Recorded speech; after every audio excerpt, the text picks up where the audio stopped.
अस्सलाम वालेकुम वरहमतुल्लाहि वबरकातुह। एक बड़ी प्यारी बात बताऊं आपको, गौर से सुनिएगा। एक बुजुर्ग गुजरे हैं, हजरत बायजीद बुस्तामी रहमतुल्लाह अलैह। एक दिन आपने अपनी वालदा से कहा,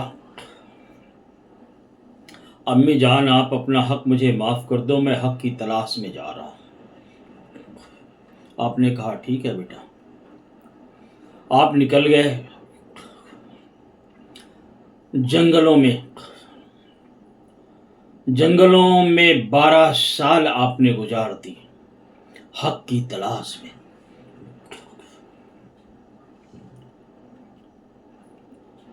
आप वहां से जब लौटे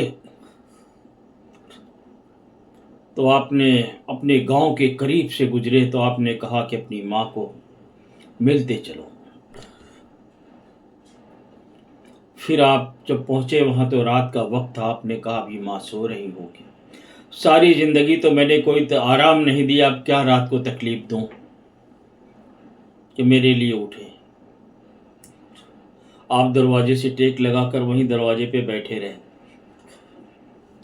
रात को जो नाली बहती है ना, उसमें से पानी अंदर से आया। आप समझ गए कि मेरी माँ उठ गई तहज्जुद की नमाज के लिए। आपने दरवाजे पे दस्तक दी। माँ ने आवाज़ दिया, आ रही हूँ बेटा बायजीद। माएँ तो समझ जाती हैं कि मेरे किस बेटे ने दरवाजे पे दस्तक दी। माँओं की निगाहें ही दरवाजे पे होती हैं। आपने दरवाज़ा खोला, अंदर आए। माँ ने देखा कि बाल लुटरे एक दूसरे में सब जुड़े हुए हैं, धूल मिट्टी ऊपर पड़े हुए हैं। माँ की आंख से मोटे मोटे आंसू गिरने लग गए। माँ ने हाथ उठाया, अल्लाह ताला तूने अभी तक मेरे बेटे को अपना कुर्ब नहीं दिया।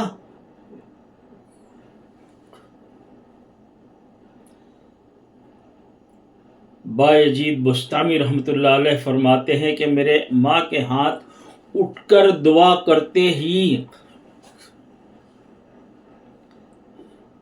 मुझे वो मिल गया जिस चीज की तलाश थी। माँ बाप के हाथ उठ जाएं आपके लिए, ऐसा काम किया करो दुआओं के लिए।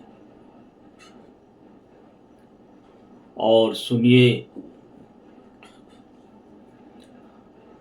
पीर साहब के पैर दबाने वालों,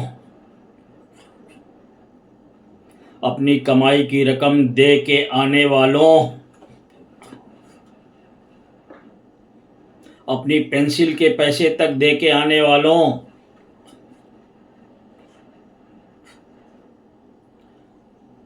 झूम कर नाच कर गाने वालों, सबसे पहला पीर तुम्हारा बाप है, तुम्हारी माँ है। अगर माँ बाप आपके राजी नहीं हैं तो आपका रब भी आपसे राजी नहीं है। पहले अपने माँ बाप की खिदमत करो। अपनी गाड़ी कमाई का पैसा अपने माँ बाप के हाथ में दो। अपने माँ बाप के हाथ पैर दबाओ। अपने माँ बाप की खिदमत करो। अच्छे अच्छे लिबास और खाना पीना अपने माँ बाप को दो और खिलाओ। बाद में वक्त मिले तो फिर वहाँ जाओ, वहाँ जाने के लिए मनाहियत नहीं है, लेकिन पहला जो हक है वो अदा करो। अल्लाह हाफिज़।